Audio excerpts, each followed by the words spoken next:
Lyme Regis Museum.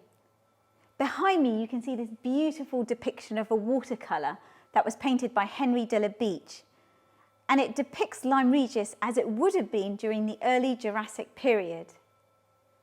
Henry de la Beach was a great supporter of Mary Anning, and a lot of the creatures that he painted in this watercolour were based on fossils that Mary had given him. What's fascinating to me as an earth scientist is that this watercolour is basically a Victorian depiction of the movie Jurassic Park. I also love about the interplay between creatures on the land and creatures in the sea. In the museum collections, there are rocks with fossils inside where they don't actually belong. These rocks are limestones that were formed at the bottom of deep Jurassic seas, and the fossils are of plants and animals that once lived on the land. Some of the really extraordinary fossils that have been found in the marine rocks of Lyme Regis have been insects. And this teeny tiny speck of brown here, I don't think you'll believe me when I tell you, but it's actually the fossilised body of a beetle. If I use my lens, I can actually look in closer detail, and it's really quite extraordinary because I can actually see the fossilised legs of the beetle itself. In this specimen of a beetle, what's really quite amazing is that I can see the pincers at the front of the head. If you think of an earwig today, that's pretty much what you can see in this fossilised specimen. And finally, with this specimen, this is a wing of a scorpion fly. It's really quite extraordinary how such a fragile fragment of an insect could have ended up at the bottom of a Jurassic seabed, fossilised for us to see today. The specimen I have in front of me is from a Dinosaur, and it's really quite extraordinary because these creatures were living on land during the Jurassic period. This particular specimen was found in a piece of limestone just along the beaches of Lyme Regis. So in this specimen of Dinosaur, we can see several interesting things. At the bottom here are the bones of the neck, and they go all the way to this particular bone here, which is at the base of the skull.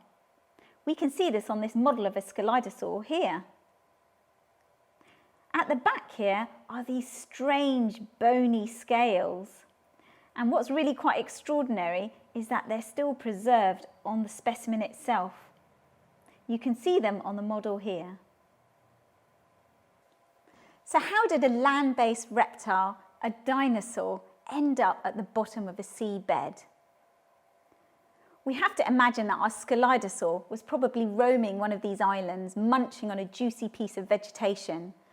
Perhaps one day he was attacked by a predator, or unfortunately died and fell into a stream. His body would have been washed out to sea and floated for a fair while before sinking to the bottom of the seabed. It's another mystery about how land-based creatures would have ended up in an environment at the bottom of the sea where they're not meant to belong. And it's quite remarkable that we have the fossil evidence here today to show us behind that mystery.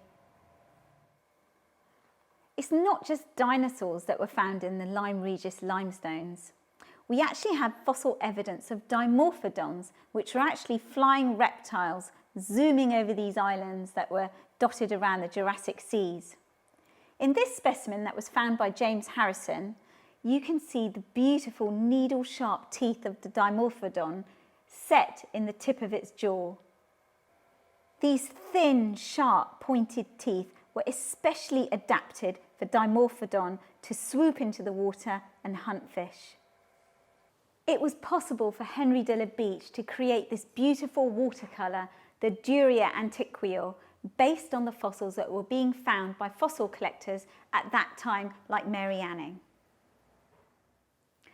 Being an earth scientist or a fossil detective is all about solving puzzles and mysteries, and that's why I love it so much.